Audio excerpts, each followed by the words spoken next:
Hello everyone, welcome to Parankusam food and blogs. ఇవాళ నేను ఒక చిన్న బ్లాగ్ని అయితే షేర్ చేసుకోబోతున్నాను. ఇది నా ఫస్ట్ బ్లాగ్ అనమాట. యాక్చువల్గా ఇది మేము రెంట్కి ఇస్తున్న ఇల్లు అనమాట. ఈ ఇంటిని రీమోడలింగ్ చేయించాము. ఇంకా వర్క్ మొత్తం కంప్లీట్ అవ్వలేదు.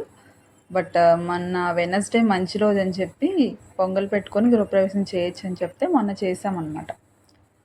ఎటువంటి హడావుడేం లేకుండా జస్ట్ సింపుల్గా ఇంట్లో ఫ్యామిలీ వరకు చేసుకున్నాము. ఇంకా వర్క్ అంతా కంప్లీట్ అవ్వలేదు, జరుగుతూ ఉంది. ఇక్కడ మా అత్తగారు పూజ చేయడానికి అన్నీ రెడీ చేస్తున్నారనమాట. కరెక్ట్గా వెనస్డే నైట్ 8:19కి ముహూర్తం అనమాట. ఆ టైంకి పెట్టుకోమన్నారు. ఇక్కడ ముందుగా మా అత్తగారు వినాయకుడిని పెట్టారనమాట. ఆ తర్వాత పార్వతీ పరమేశ్వర్లు, ఇంకా రాముల వారి పట్టాభిషేకం, ఇంకా వెంకటేశ్వర స్వామి, లక్ష్మీదేవి అమ్మవారి ఫోటోలు పెట్టాము. ఇంకా 8:19 టైంకి మా బేబమ్మ పొంగల్ స్టార్ట్ చేసింది. పొంగల్ని స్టవ్ మీద పెట్టేసి దేవుడికి నమస్కారం చేసేసుకున్నాము. ఈలోపు అటు సైడ్ పూజ కూడా స్టార్ట్ చేస్తున్నాం అనమాట. మా వారు దీపారాధన చేస్తున్నారు. అదే టైంకి అక్కడ పొంగల్ కూడా స్టార్ట్ చేసాము. ముందుగా అగరత్తులు వెలిగించి స్వామివారికి అందరికీ చూపించేసి ఆ తర్వాత వినాయకుడి పూజ స్టార్ట్ చేశారు. మా వారికి కొంచెం పూజ చేయడం అనేది ఎక్స్పీరియన్స్ ఉంది. మాల వేసుకుంటారు, అయ్యప్ప స్వామి మాల వేసుకుంటారు. వినాయకుడి పూజ, ఇంకా సుబ్రహ్మణ్యేశ్వర స్వామి పూజ, అయ్యప్ప స్వామి పూజతో పాటు చేస్తారు. నేను ఇటు పూజ వీడియో తీసేలోపు అటు పాలు పొంగాయి అనమాట. పాలు పొంగి వీడియో షూట్ చేయటం మిస్ అయింది. ఆ తర్వాత పాలు పొంగిన తర్వాత ఈ గిన్నె చుట్టూ 3 సార్లు తిప్పేసి అక్కడ పెడతాము, దిష్టి తగలకుండా అనమాట. ఆ తర్వాత పాలలో బియ్యం వేసేసి, బియ్యము పెసరపప్పు కలిపి వేస్తాం పొంగల్లో మేము.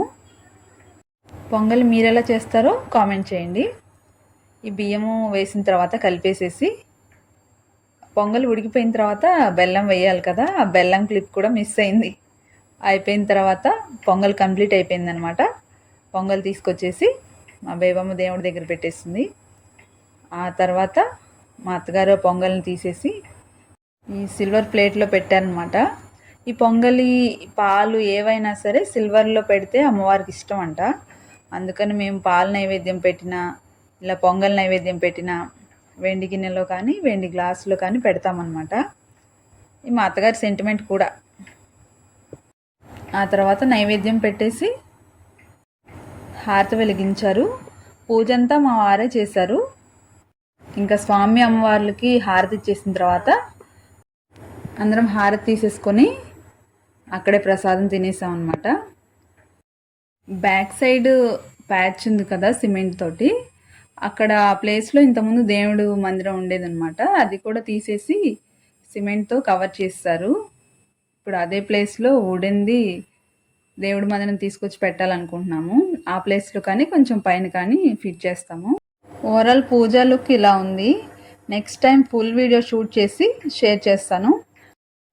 వీడియో నచ్చితే లైక్ చేసి ఛానల్ని సబ్స్క్రైబ్ చేసుకోండి.